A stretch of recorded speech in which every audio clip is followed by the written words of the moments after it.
He has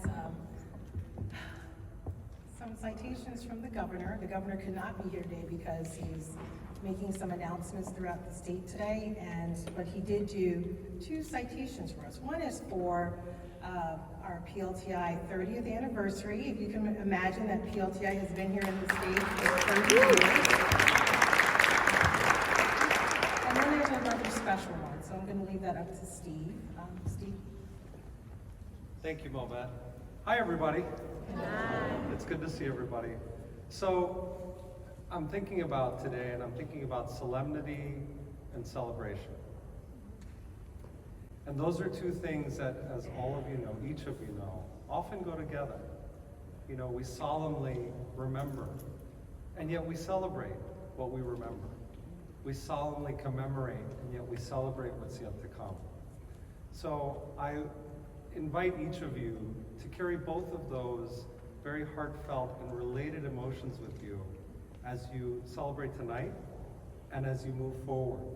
Because there is a sense of celebration in your graduation, but solemnity in the institutions that you are now going to engage and going to impact. And that's really powerful. So I wanted to start by thanking you for that. So I'm Steve Hernandez. As we said, I'm the Executive Director of the Legislature's Commission on Women, Children, Seniors, Equity, and Opportunity. One of the words in there is children. And I'm so excited to tell you that my very first foray, my first open door in the state of Connecticut was to serve as the Attorney and Policy and Director for the Commission on Children under Elaine Zimmerman, who happens to be here today. And I'll tell you, I have a confession to make. I'm an icing kid. So when I was a little kid, I used to sneak up in the middle of the night, go to the refrigerator and find the Betty Crocker icing container, right, that costs a lot of money. And I used to eat that by the spoonful in the middle of the night. And my mom was like, what happened to all the icing, right? So I'm an icing kid, right? The reason I'm telling you that is because when I applied for this position as the attorney for the Commission on Children, I knew very little about PLTI. And it had been around for a long, long time, but I was so excited about getting to know the commission, the legislature, all the work that would be done. I had never invested really, really deeply in looking at this little thing called PLTI, that would revolutionize the way I look at democracy and the way that I look at parent leadership and engagement, right? Engagement as an action verb. So the icing on the cake when I started working for Elaine Zimmerman at the Commission on Children was not only that I got to learn about the power of the Parent Leadership Training Institute, but that I get to experience it year in and year out through the expression of the leadership of parents who are graduating just like you today. So it's no surprise to me that the gentleman who happens to occupy the highest office in the state took his time to honor those of you who will someday occupy the highest positions of leadership wherever you are in your lives and wherever you choose to use your voices. It's no mistake. So I would love to read to you firstly a proclamation that was delivered by Governor Ned Lamont in honor of PLTI and in honor of you, if I may. So this is an official statement by the governor of the state of Connecticut. Whereas, you know, I don't usually read things, but I think every word is important in the proclamation, so I'm going to read it. Whereas the Parent Leadership Training Institute is celebrated 3 decades of distinguished service to the families and children of Connecticut. And whereas the PLTI is a comprehensive and proven family civics leadership initiative, upholding parent leadership principles through a focus on democracy, democratic practice, and family. And whereas family civics is not an individual action by a single agency, but rather a framework to assure the parent voice as a diverse and critical constituency for children. And whereas parents can be engaged and learn the civic skills to lead thoughtfully and with grace, and to meaningfully impact child and youth outcomes through action. And whereas parents become community assets when they acquire and use leadership tools and practice civics and become informed voices for equity, quality, and access. And whereas family voice is an essential component to be taken into consideration when forming social and economic policy for children and families, and informed families bolster public information and accountability now, therefore, I, Ned Lamont, Governor of the state of Connecticut, in recognition of its steadfast commitment to families and children, and in celebration of the impact it has made on the well-being of our state's residents, on this day, Wednesday, December 14, 2022, do hereby officially convey honor and recognition upon the Parent Leadership Training Institute on the occasion of its 30th anniversary. Can we give a hand?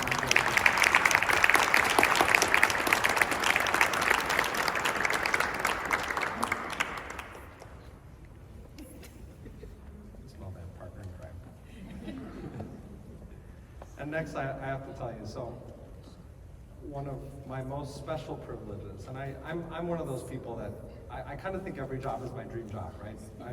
I love what I do, and I happen to be a public servant, and I love what I do. But I have to tell you, there's very few positions in government, very few positions in life, and very few positions as a person who works as a mentee or a mentor that compare with having been a mentee to Elaine Zimmerman.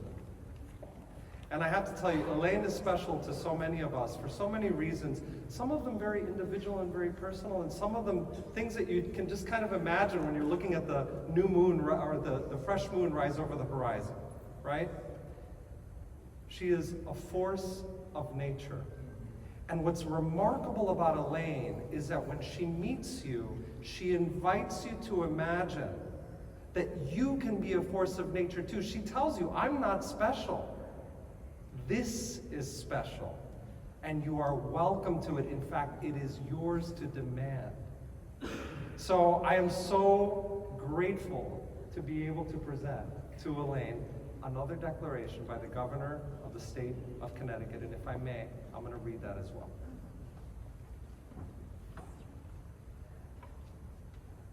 By His Excellency Ned Lamont, Governor, official statement. Whereas, Elaine Zimmerman served for many years with great distinction as the Executive Director of the Connecticut Commission on Children, during which she pioneered and advanced a number of effective and diverse policy initiatives for the betterment of children in our state.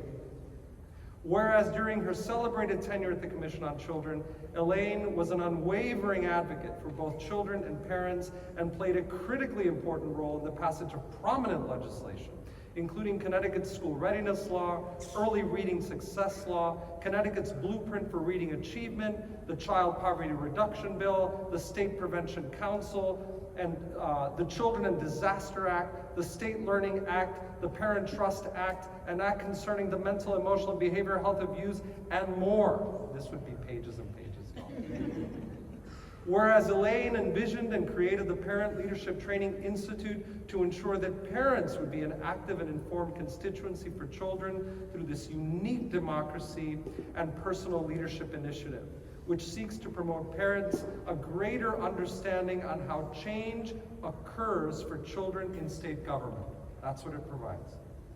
Whereas in her current role as Region 1 Administrator for the Administration for Children and Families at the federal government, for her policy expertise, Elaine continues to be a cherished and acclaimed partner to the state of Connecticut.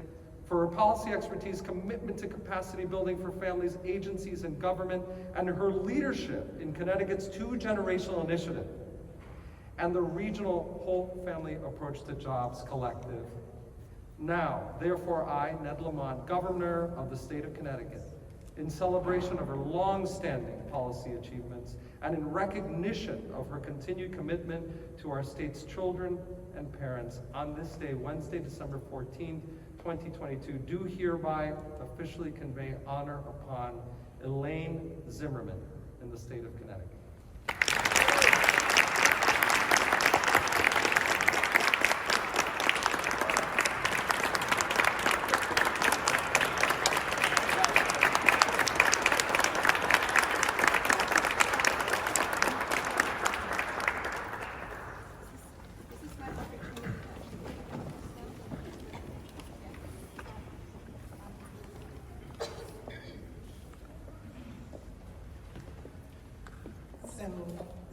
surprise to Elaine. Yes. She didn't know. Yeah. But Elaine is our keynote speaker tonight, so she's going to usher herself up here. I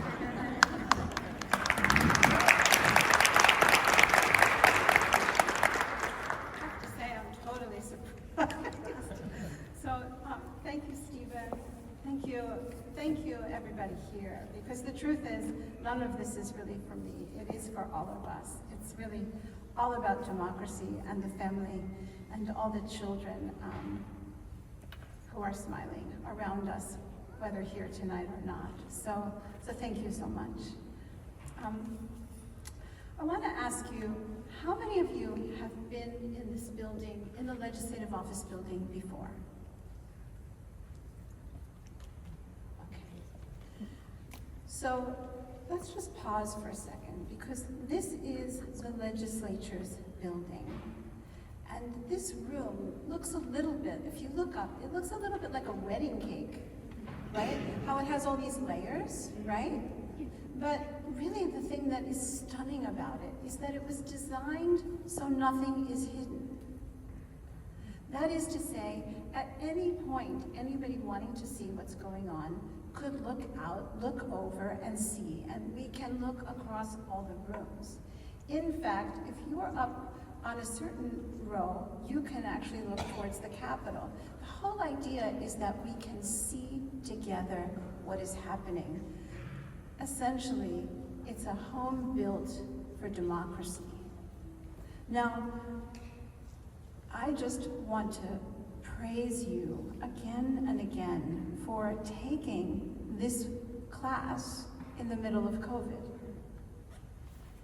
Because what happened in the middle of COVID was parents suddenly were understood. We know this already. But everybody else began to understand that parents were in the center. The parents actually were in the middle of everything in COVID. There were the elders who were in trouble. There were the children who lost childcare. There were the children who eventually lost their schoolhouse. There was the loss of food. There was the inequities related to health care.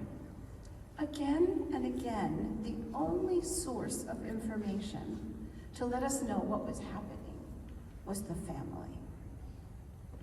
And just as you're in the center of this building now, and remember it visually, you are in the center as leaders for the next many decades. And the fact that you took parent leadership training during COVID gives you, I don't even know how to describe it, an extra gold shine.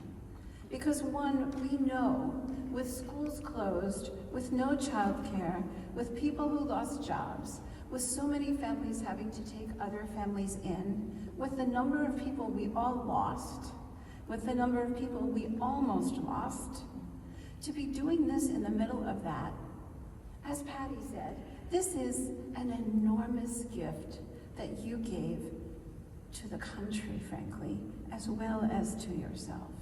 So no small thing, an enormous thing.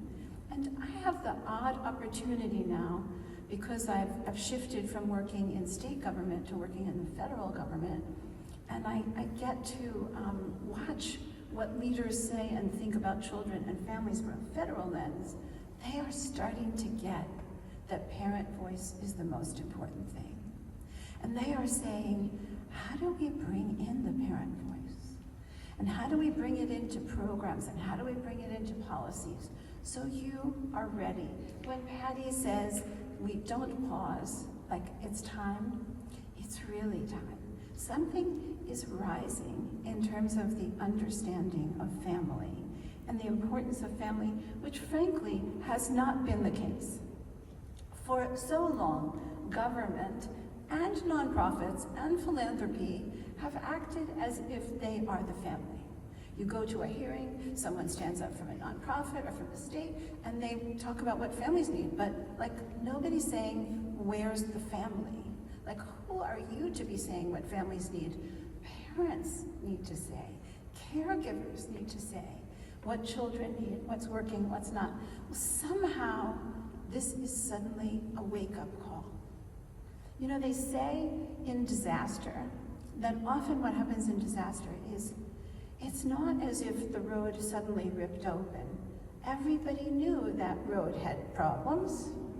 It's just that when the flood happened, when the tornado happened, well, guess what? That's when it totally ripped open.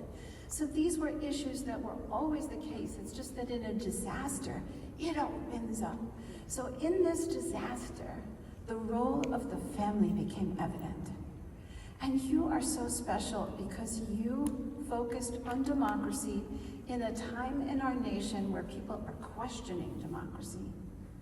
And you focused on leadership in a time when you had no time at all. So I hope you can really praise and cherish yourself and your peers for this because you are special. And take that magic, you'll know, but take that magic and use it. Use it almost like fairy dust. You know, you'll just know when the glimmer's there and when it's the right time for you to say something, help move a policy, offer to help a legislator. Don't be shy, offer to help. Because once you're in that door, then you can share views, then you can bring in more parents. If you're not in the door, you can't do anything. But if you offer to help, you know, would you like to know what the neighborhood thinks about X? Would you like, just offer it up.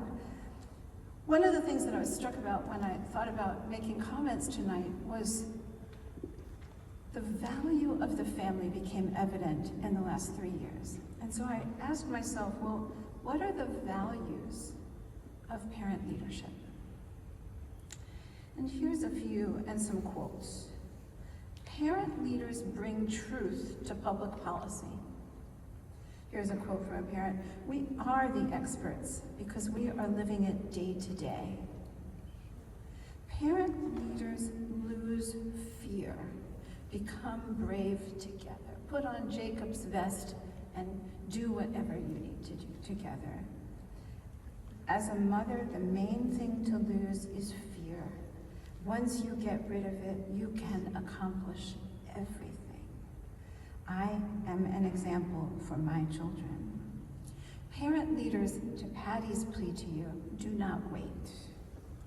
We bring transparency. We are the testimony. Parents partner with other parents. You are not egotists. It is not about you. It is about the community of families. If you think it's about you, you are not a leader. So parents partner with others.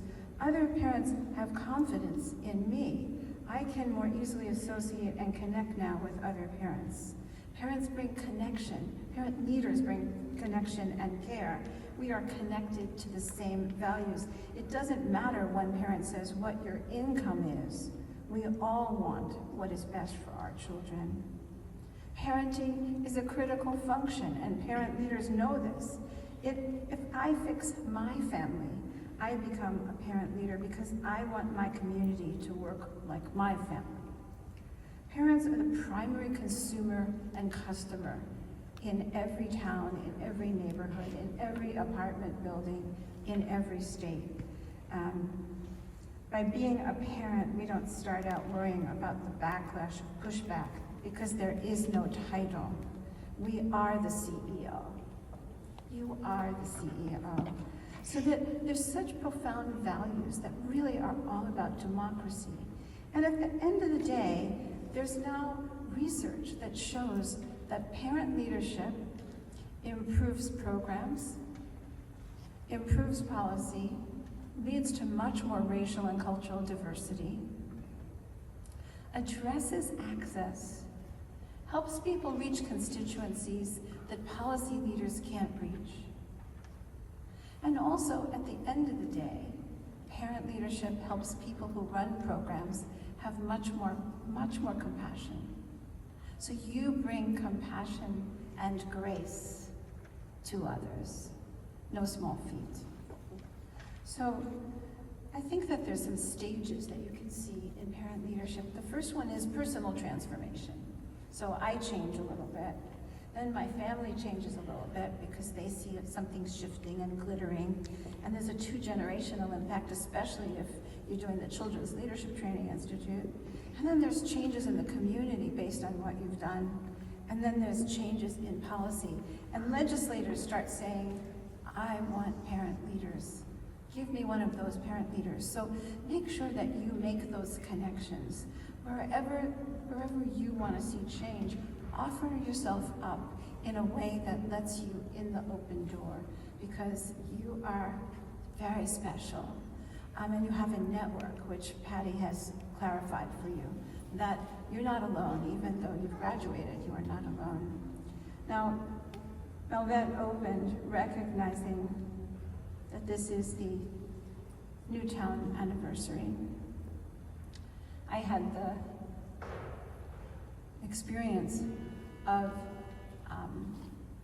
being with the survivors the day after the shooting. And then I stayed at the middle school where the children in Newtown were coming in and out and playing and trying to be normal. And there was a PlayStation there where there were little tables and kids could do art, they could play games, while their parents went and talked to counselors and tried to sort out what to do. And so it was my job to be with the survivors. And so I was thinking about some of the things that they said that day, and I just want to share a few of them before I close, in honor of them. These are the survivors. These are the children who are you're here on TV now, today. One child said, and at the time, I thought, oh no, this is not accurate. But we were drawing together, and she said, the shooter is dead, but he has a brother who will keep up his game. She said, the shooter has a twin killer. She was right. Because the truth is, it hasn't stopped. And it's not really a twin, it's not literal, but it's something that those of you who care about that, she needs us, and she herself will continue to lead on this. There was one little girl who, when the shooter was in her classroom and had already massacred half the students, he needed to reload his gun. And this is a 6-year-old, she saw that he was reloading his gun. And she said to all her friends, all her classmates who were still alive, we need to run. And this little 6-year-old girl, at the moment that he was reloading, saved her classroom. And she ran out into the street, and then she went to where she went after school because her parents worked. But she knew where to go, and the door was open, and all the children went there, and they were all saved. But she did that. And she did that in a moment of wisdom, because she saw that she had maybe 5 seconds. But she was only a little girl, so she didn't understand time. Something else happened for her, that she was able to say to her little friends, we need to run. And she did something, so not any child remaining stayed back. They all went with her.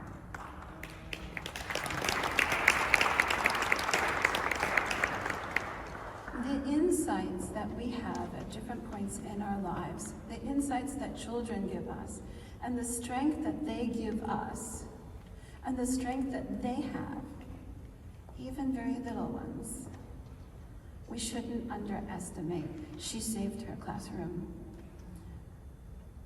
One little girl said, we were talking about what happens when you die, and whether or not, what happens? I mean, what else could you talk about? We were just talking about that, honestly, while we were drawing. So we were drawing, and we were having a conversation about what happens when you die.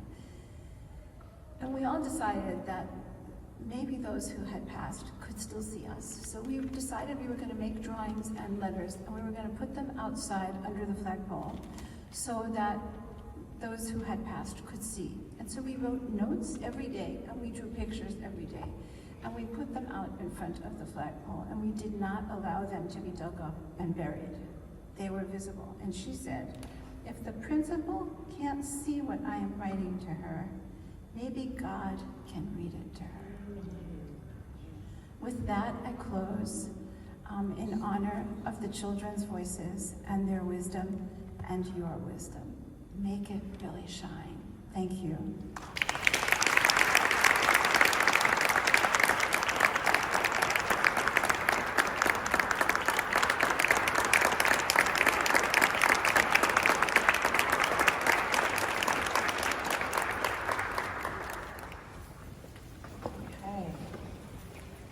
Beautiful.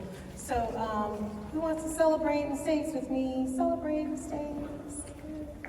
So, can I have some of the site pointers help me and like hand out the program so they know where we're going tonight? Because it's been sitting up here. I was like, don't just put them out there because we don't have a lot. And I'm like sitting here going, they probably have no idea what's happening tonight because they're all sitting up here. Elaine, in her address to us, mentioned fear a few times, some quotes about fear, and even how the little girl pulled on her fear, and in the moment of fear was able to think and to use something that was deep down inside of her to pull wisdom in a moment. It reminded me of one of my favorite poems. I want to read it to you. I hadn't planned to do this, but I am. And I was also like, we always like to bring art into our space. Especially having art into civic spaces. And so the poem is Our Greatest Fear by Marianne Williamson. How many of you heard that poem before? I saw one hand. Can I get another one? Behind me? Okay, it's a treat. You need to Google it. I'm not going to read the whole thing. I just want to read pieces of it. Because it really is a ribbon and a thread that we're pulling through tonight as I'm listening. It says, our greatest fear is not that we are inadequate, but that we are powerful beyond measure. It is our light, not our darkness, that frightens us. We ask ourselves, who am I to be brilliant, gorgeous, handsome, talented, fabulous? Actually, who are you not to be? And as we let our own light shine, we consciously give other people permission to do the same. As we are liberated from our fear, our presence automatically liberates others. And so I thought that was powerful to share on the heels of what Elaine shared with us. And so I know that we'll hear something truly special from our class speakers that are coming up next. I'm delighted and excited to see what they will have to say and how they will inspire and encourage us. But before we do, and as the class speakers get ready, we're going to be doing reverse order. So we're going to start with the W's. So West Hartford, and then West Central, Stanford, Naugatuck, and so on. We'll call your name, but just be ready. I'm going to ask my colleague Patrice Nelson to come up next to me. Patrice is kind of shy, but she is great and mighty in the work that she does. And this night is not just about PLTI, it's also about Parent C. I just want to see how many of you in the room tonight are recent Parent C graduates, 20, 21, 22. Let me just see. Raise your hand. Stand up, stand up, stand up. Just stand up. Yes, give them a round of applause. Okay, don't sit down. Don't sit down. How many of you are also, don't sit down, also graduated from PLTI? Okay, give them a round of applause. They did too. Okay, thank you. You can take your seats. So Patrice is the leader here for our Parents Supporting Educational Excellence. And that's why this is not called a PLTI state graduation, it's a parent leadership statewide graduation, because PLTI and Parent C are cousins, that's what Elaine told me. when I started. She was like, I was like, why do we have this graduation with them? And she was like, because you're cousins, right? Because Elaine had her hand in that curriculum too. Now, you know, I was a little kid and just learning, right, in my role. But it has been my joy and delight to work with Patrice over the years, and for her to be a supporter of all of you parent leaders as well. Many of you will know that we also have a redheaded stepsister, Pep. No, I'm just kidding. People empowering people, no. It's our little cousin. Our little cousin is Pep, People Empowering People. How many of you have engaged in Pep before, right? A few people, yes, Pep. Round of applause for Pep. Okay, here's the other test. How many of you, because we have some super parent leaders out there, super. How many of you are in the room have taken PEP, Parent C, and PLTI? Stand up. You walk to the front. This is one of our site coordinators and facilitators, right? And if you, she's Waterbury, if you don't know her, you better get to know her. Because this woman is going places. Can I say something? Okay, so, and then Patrice, if you want to say words, that's what I'm trying to get at. But, and Nessie is, we call her Nessie, but her real name is Nessie. She is a site coordinator for our Waterbury PLTI. She helped us re-implement PLTI in Waterbury after a number of years where it was not happening for good reason, right? Because PLTI, you need a strong civic design team, and the community really needs to come around and help sustain it, and that wasn't happening. And so she brought it back, and we had our first cohort last year, which was amazing. We had some great facilitators as well. And so, as you can see, she's a PEP graduate, she's a Parent C graduate, and she's a PLTI graduate. And what's your current job that you're doing here in Hartford? Now, she's also an entrepreneur, she runs several businesses, so that's another story. But recently, she started a job here in Hartford. Tell us what it is, real quick. So, I am a constituent engagement coordinator. In other words, a legislative aide for state representatives in the House of Dems.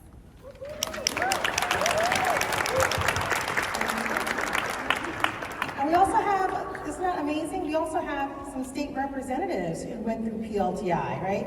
And we have like a newly elected representative from Danbury, Connecticut, my hometown, Rachel Gillespie, look out for her. We also have Tammy Exum, we had Hilda Santiago, as well as Kathy Abercrombie, who just left the legislature, or her time will be up in January, right? And so it doesn't mean you have to be in politics, doesn't mean you have to be a legislator. We know that you're making change in your homes, in your communities, and in other places. But it also could mean that you're working in this building, or the building across the way, right, the Capitol, or doing something like that, or running for office, or maybe you're gonna be the next mayor. You should dream big. So Patrice, do you have remarks before our class speakers come up? I don't really want to get in the way of all the class speakers because you've been sitting for a long time. Just to offer my thanks to those of you who have participated in Parent Supporting Educational Excellence. When Elaine and I conceived of this, I actually thought we were sister programs, not cousins. So I'll think of us as sisters. It was to make an opportunity for those who particularly wanted to advocate for change on behalf of children in the school systems. And for that, we are grateful. And Malvette just talked about all the places for leadership in policy. And one that I'm going to really shout out is leadership in policy in schools, and classrooms, and on boards of education. And parent leaders in education have been on the forefront of that and continue to be. So thank you. If you haven't taken Parent Supporting Educational Excellence, I urge you to urge your communities to offer it. And I look forward to seeing all of you. So thank you.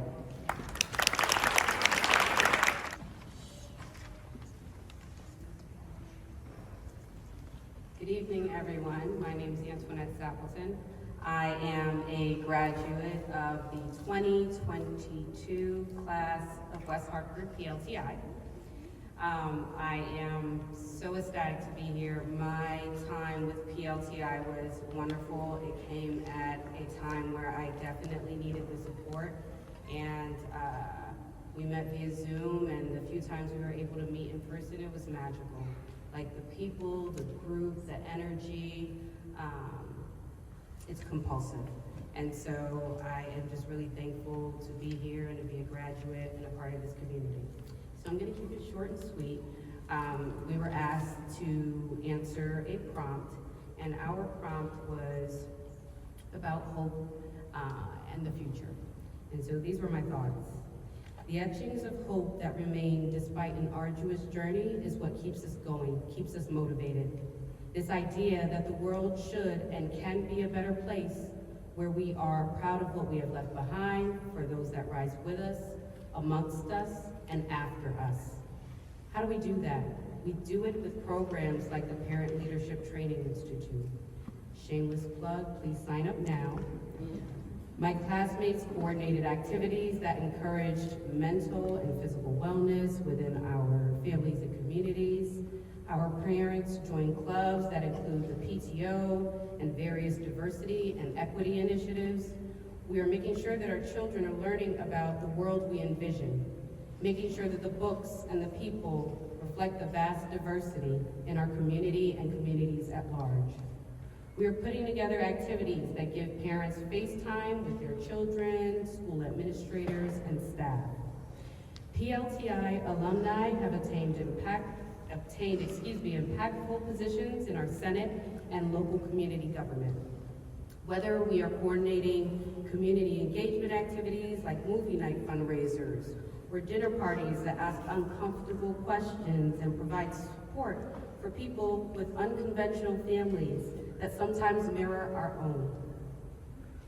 We are concerned about the environment. We are mindful of labels and make sure the ones that we use to characterize others include notes of positivity and exceptionalism that wow us daily. We remain curious, we keep asking questions, we remain thoughtful and pragmatic about the way that we exist in the world. Be insistent, consistent, and persistent. Remember, Generation Alpha is watching and waiting to take our place, and they need our support. Thank you.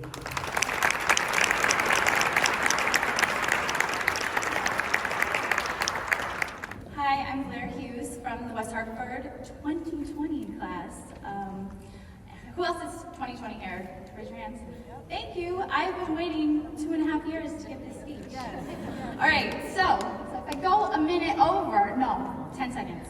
Okay, so I talked to a lot of my classmates about our projects, and I talked to a lot of the 2021 class when we did mentoring with them. And I hate to say it, but we felt stuck. What happened was during our class, the pandemic started, we suddenly went to remote, and a lot of people said, my original idea is not gonna work anymore. Then when we talked to 2021, maybe their original idea had something to do with remote learning or the isolated conditions we were in. And now things are getting better, and that's not gonna work anymore. So we were all stuck, and no matter what, you were exactly right. The world is different. It is. But one thing is not different, and that's you. Can everyone see this? It's a $20 bill, right? Would anyone like this nice, crisp 20? Yeah, right? It's $20. How about now? Anybody? You still want it? You still want this?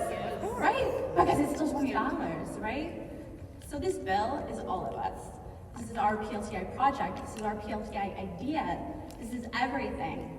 And this was the pandemic. But you know what?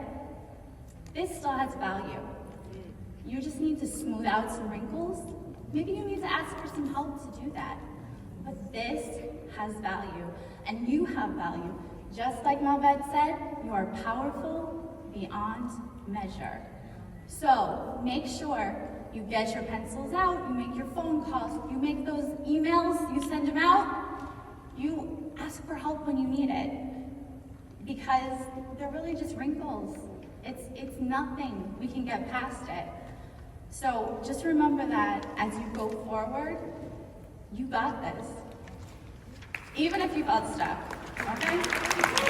Thank you, and I'm so happy to be a part of PLTI, and I'm just so happy to be able to call all of my friends. All right. Good evening, everyone. I'm Lori Theriot, and I am going to talk about how we survived the pandemic. Graduate of 2020 PLTI. PLTI was an experience that started off with a group of parents that met in person weekly and built relationships based on small talk before class, at dinner, collaborative discussions, during the breakout sessions, and this all came to an abrupt stop in March of 2020. Again, my name is Lori Theriot, an entrepreneur, a parent with a grown child, and I am a PLTI graduate of 2020. The year the world became different. We were a group of people that discussed in person, inclusive behavior, and now we found ourselves going to the store with our heads down, no eye contact. Changed. Personal space took on a new look, emotional connections took on new rules. We were a responsible group heading to our weekly Zoom meetings, trying to stay focused on a camera. A little tricky, but we did it.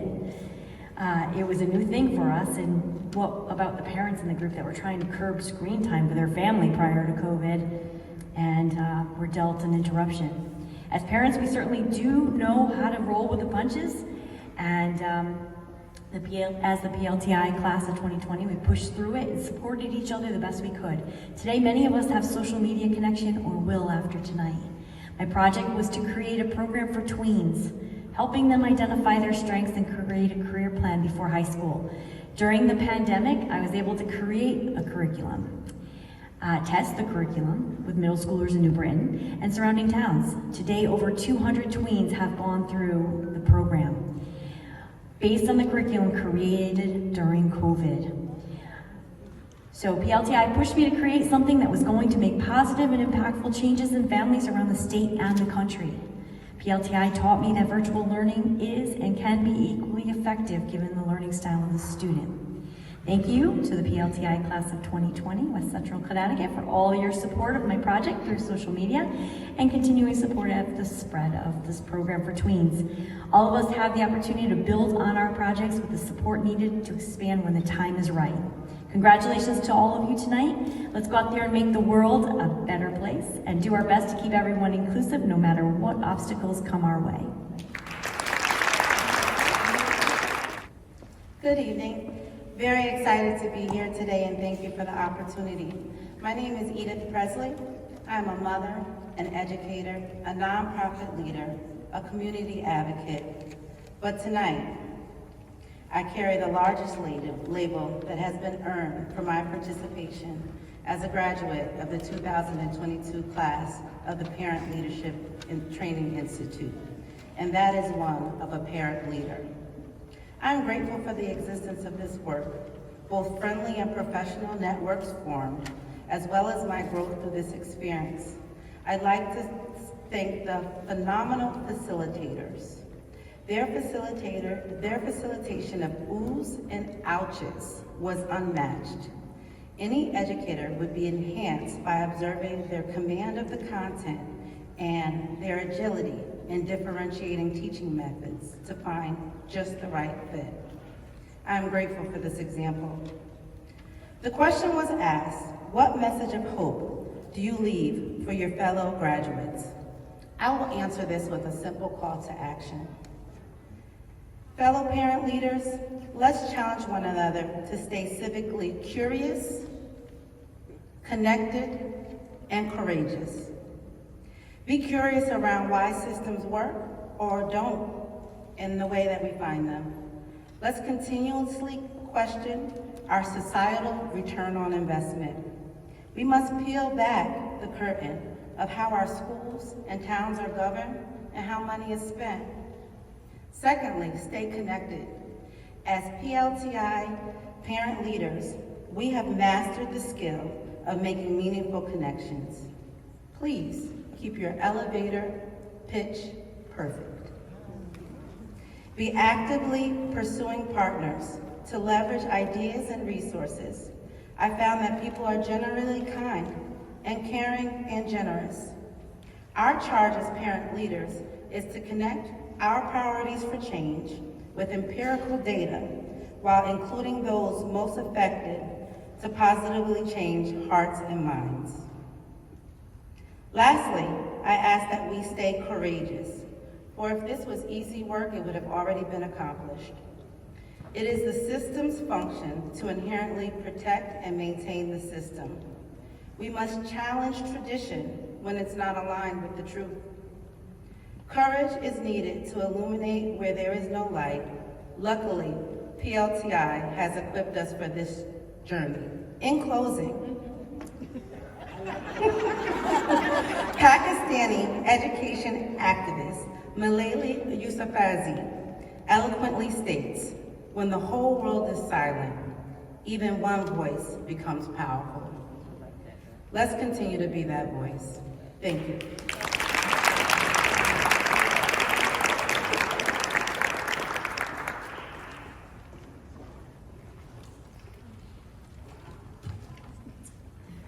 Good evening and congratulations to all the parent leaders here tonight. I am Michael Field and I am a parent leader, class of 2021 from the great city of Stamford. I would like to first thank Regan Allen, who, more than being our fearless leader, is kind beyond measure. I appreciate her and the incredible speed at which she responds to emails. I must also thank coordinators and facilitators Edith Targonsky, Carlos Reynoso Jr., Maureen O'Neill Davis, and Monica Jimenez for her amazing work with CLTI, for which my son Joa is a proud graduate. I would also like to thank all of our guest speakers throughout our classes, my wife Gabriella, and our children Leo and Joa. The lessons I learned through PLTI, learning to improve the lives of children and families and communities, will be with me for a lifetime. But the most meaningful lessons I personally learned came from the journeys of my classmates that they traveled to arrive at PLTI. And while I could detail every classmate's impact on my life, in the interest of time, I have only chosen two. Leah Pearl taught me the importance of child advocacy. She taught me that if you do not ask, you will never know. And if you do not demand what is your and your child's human right, you will never receive. Chris Nicole Henderson taught me the importance of resilience. Facing unimaginable tragedy, she taught me how to face adversity with grace. How the realization of a cause may not happen overnight, but through sheer grit, determination, and faith, living your best life is always possible. My experience reminds me of the inspiring words of Robert F. Kennedy. Each time a person stands up for an ideal, or acts to improve the lot of others, or strikes out against injustice, he sends forth a tiny ripple of hope, which can sweep down the mightiest walls of oppression and resistance. Thank you, PLTI, for giving us all a ripple of hope.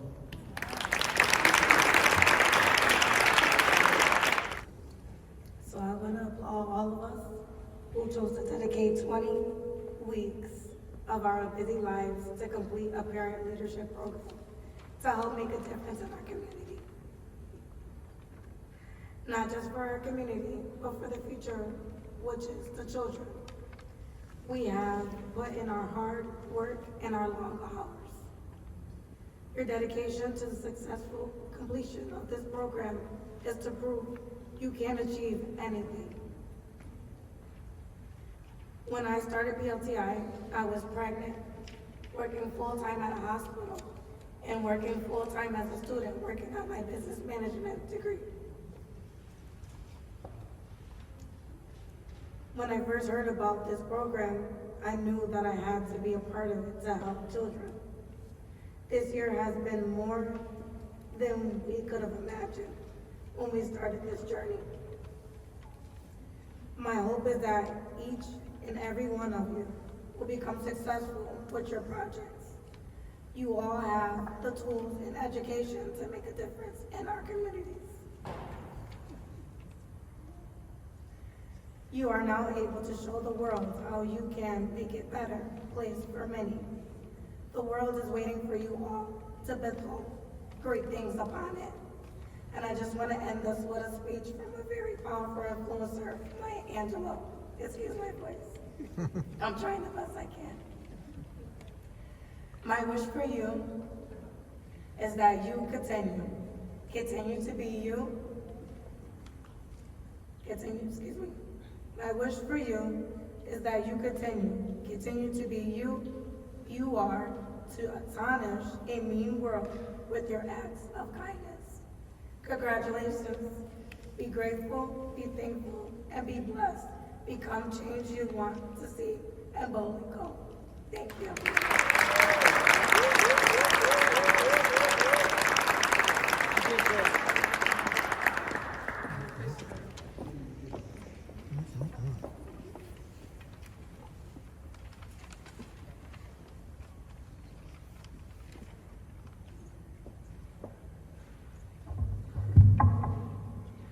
Good evening, and congratulations to all the graduates here. It's amazing, it's a great feeling, I feel it. And a big shout out to Danbury, class of 2022, we got this. Perfect. I was told the message I need to bring down here is the hope, what hope do you have for the fellow graduates? I will start with Mahatma Gandhi's quote, "Be the change that you want to see in the world." We, the graduates, will be the changing element to make that change happen if we decide to. Why? Because we were equipped with a toolkit to make it happen. We were equipped with everything that it takes to no longer kind of blame a broken child and go fix the broken system, be it equity or be it related to any of the laws, I understood personally the state and federal landscape better after I went through this. I'm an early childhood educator. A lot of what I speak will be directly connected to kids. 30 years of my life have been in that landscape with little kids and their families. What PLTI gave to me was a lot more than the 30 years of experience that I walked with. Thank you, guys. Thank you. I see my facilitators sitting around here right in front of me. Thank you. So what I would steal a little quote from Napoleon Bonaparte, who said, "A leader is a dealer of hope." I would extend that, say a parent leader is a dealer of hope, because we bring that hope to the landscape of working for our kids and our communities.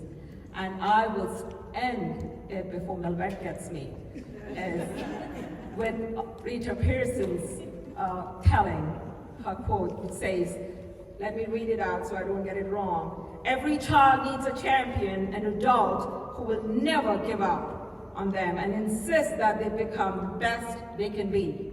We will be that champion. I know I will be, and I believe every single graduate here will be one of them." Congratulations again.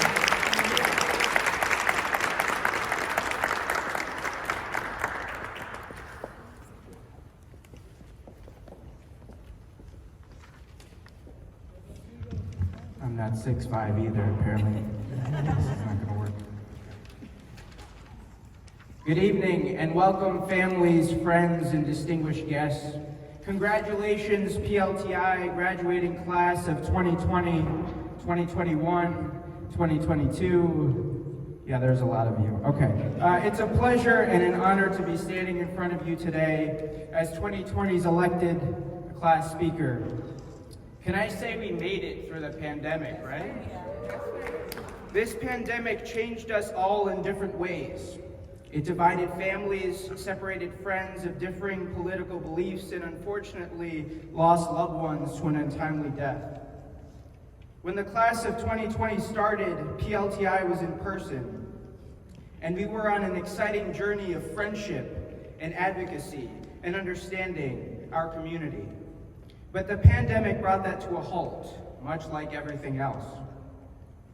But our great leaders, Catherine, who couldn't be here tonight, Melvette, and Patty quickly adjusted and brought PLTI to us in the comfort of our own home. PLTI showed us that when life brings you challenges, you adjust, you keep going, you stay resilient. The resilience required from each of you to stay faithful on this journey, 20 weeks, is something that each of you should be proud of. If you are not yet convinced, this very ceremony is a great example of that resilience. PLTI could have easily said, class of 2020 and 2021, you don't get an in-person graduation. Honestly, I think we would have all understood. But the PLTI team made sure it still came to fruition. PLTI shows us that when we are advocating for change, for a purpose that is important, be resilient, stay focused on the goal, connect to those that motivate you. Then, even if it's through a global pandemic, we will succeed. Congratulations again, and thank you.